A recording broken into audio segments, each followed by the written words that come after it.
جوہا پورا میرے دل میں سینے میں ایک زخم کی طرح ہے. میں تو پورے ملک میں پوری دنیا میں آپ لوگوں کی مثال دیتا ہوں کہ جتنا مصیبتوں کا سامنا تم نے کیا کسی نے نہیں کیا، مگر لاکھوں سلام تم کو کہ تم نے ہر مصیبت اور مشکلات کے طوفانوں میں تم اٹھ کھڑے ہوئے. تم نے بربادیوں کو دیکھا، تم نے سب چیز کو دیکھا، مگر تم اٹھ کھڑے ہوئے. یہ جو معصوم بچے آج یہاں پر بیٹھ کر اس دیوانے کی بات کو سن رہے ہیں، ان کی جوانی تو اچھی ہونی چاہیے. میں نے اپنی جوانی میں بابری مسجد کی اس اینٹوں کو گرتے ہوئے دیکھا، میں نے فسادات دیکھے. میں نہیں چاہتا کہ میری طرح یہ بچوں کی جوانی ان تمام برے نظاروں سے گزرے. جوہا پورا میرے دل میں سینے میں ایک زخم کی طرح ہے. لوگ شاید نہیں جانتے، یہاں کے نوجوان 2002 میں اسی جوہا پورا میں آیا تھا.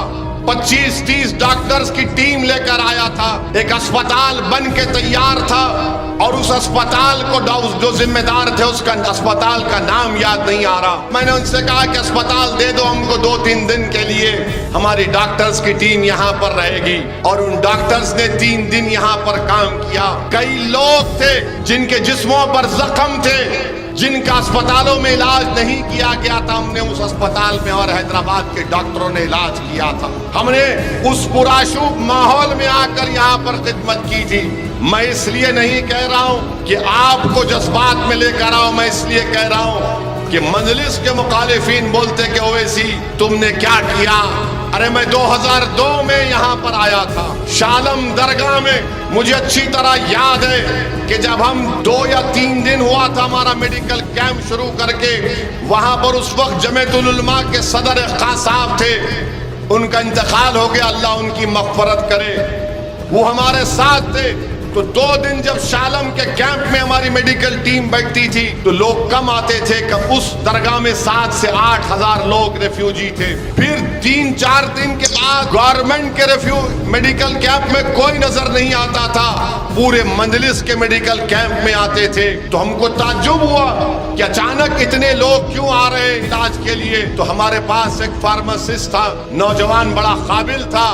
میں نے اس سے پوچھا ماجرا کیا ہے، اچانک اتنی بھیڑ؟ تو اس نے کہا مجھے 1 گھنٹے کا ٹائم دو. تو شالم درگاہ کے اندر جو اس وقت کی گجرات کی سرکار دوائیں رکھتی تھی، وہ جا کر دواؤں کو دیکھا، پورا چیک کیا. گورنمنٹ کے ڈاکٹر کے ساتھ دواؤں کو چیک کیا جہاں پر اس کو فارمیسی کا سینٹر بنایا گیا تھا.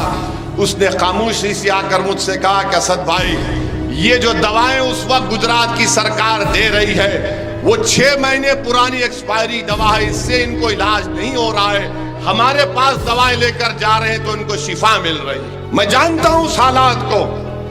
میں تو پورے ملک میں پوری دنیا میں آپ لوگوں کی مثال دیتا ہوں کہ جتنا مصیبتوں کا سامنا تم نے کیا کسی نے نہیں کیا، مگر لاکھوں سلام تم کو کہ تم نے ہر مصیبت اور مشکلات کے طوفانوں میں تم اٹھ کھڑے ہوئے.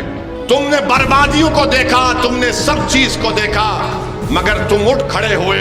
اب آپ تم اٹھ کھڑے ہوئے ہو تو تمہاری سیاسی آواز بھی تو ہونی چاہیے. تمہارا گھر جل گیا، تمہارے بیٹوں کی کوئی زندگیاں برباد ہو گئی، مگر کوئی تو پوچھے میرے بھائی، کوئی تو کھڑے ہو. یہ جو معصوم بچے آج یہاں پر بیٹھ کر اس دیوانے کی بات کو سن رہے ہیں، ان کی جوانی تو اچھی ہونی چاہیے. میں نے اپنی جوانی میں بابری مسجد کی اس اینٹوں کو گرتے ہوئے دیکھا، میں نے فسادات دیکھے. میں نہیں چاہتا کہ میری طرح یہ بچوں کی جوانی ان تمام برے نظاروں سے گزرے.